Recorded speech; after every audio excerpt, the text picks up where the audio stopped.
So let's talk about financial aid, the FAFSA, dependent students, and independent students.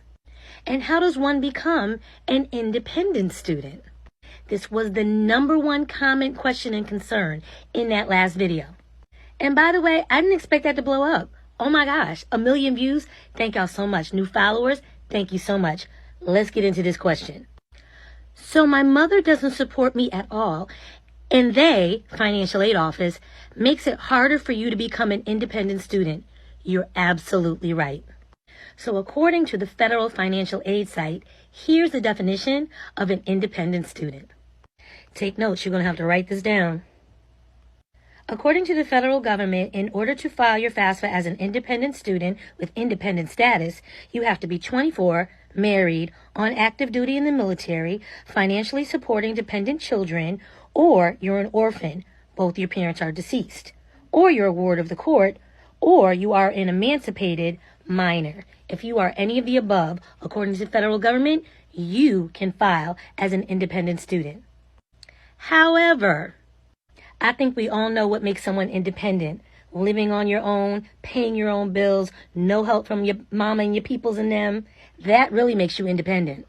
So their other definition is someone who will not receive any financial support for their education from a parent or a guardian. So how can you file independent status? Let's talk about it.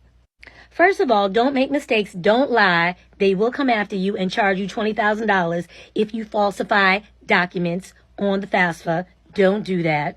And if you are dependent and you just omit your parents' information, the most you'll get is an unsubsidized loan. So don't do that either. It's going to be difficult, but if you got your documentation and you're determined, this is how you can file as an independent student. Here's how you can claim independent status on your FAFSA without meeting the age requirement of being 24. Pause to read. You can be married, a U.S. vet, on active duty, a recently homeless or at risk of being homeless youth, an emancipated minor, self-supporting at-risk student, be in foster care, an orphan, your parents are deceased, or you're a ward of the court or ward of the state. Pause to read. You can also do something called a dependency status override, which is very difficult to do. Pause to read. Each school is different and has its own rules where dependency overrides are concerned. And self-sufficiency is not enough. You need documentation. There need to be very dire circumstances, such as abuse in the home, you're recently divorced, your parents are incarcerated,